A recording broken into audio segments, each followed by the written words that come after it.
అందరికీ నమస్కారం. నేను మార్తా హోమ్ నుంచి.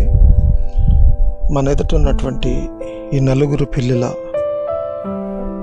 జీవిత చరిత్ర గనక వింటే గుండె పగిలిపోతాయి.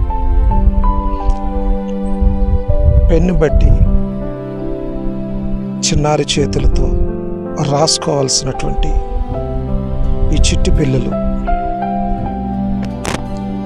చదువు లేదు వాళ్ళకి. తండ్రి బాగా తాగి తన తల్లిని తుపాకీతో కాల్చాడు. వీళ్ళ అమ్మమ్మ గారు కాయ కష్టం చేసి అప్పు చేసి ఆపరేషన్ చేయించింది. కానీ ఈ పాటికి ఆమె కాళ్ళు పడిపోయినవి. నడువుల నుంచి కింద వరకు స్పర్శ లేదు. ఆమెకి వైద్యం అందించాలి.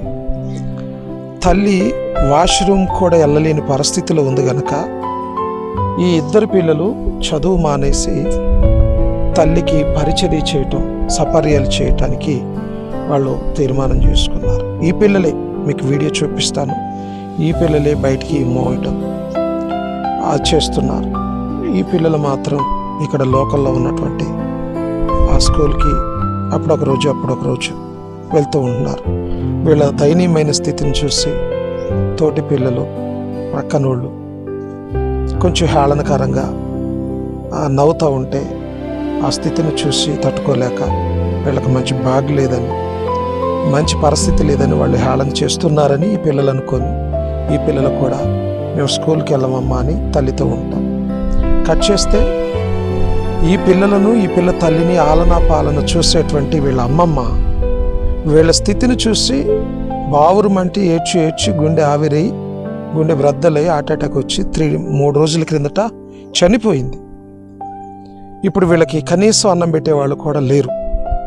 మీరు చూస్తున్నారు, ఈ చిన్న ఈ రేకులు పెట్టిన గృహమే వాళ్ళది. వీళ్ళు ఇందులో ఉంటారు.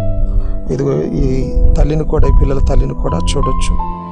మార్తా హోమ్కి ఒక తమ్ముడు ఫోన్ చేస్తే చూద్దామని వచ్చాం. ఆమెకి కాళ్ళు లేవు, ఆమెకి వైద్యం అందించాలి. ఆమెను ఎలా చేయాలో, ఈ పిల్లల చదువు ఏంటి, పోషణ ఏంటి. ఈ నలుగురు పిల్లల్లో విచిత్రం ఏంటి, బాధాకరం ఏంటంటే 3 ఆడపిల్లలు.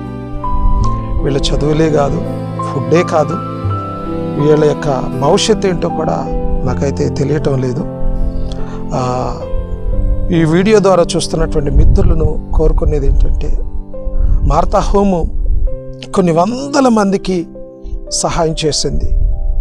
కానీ వృద్ధులకి, ఈ పిల్లలను చూస్తున్నటువంటి మిత్రులారా, దయచేసి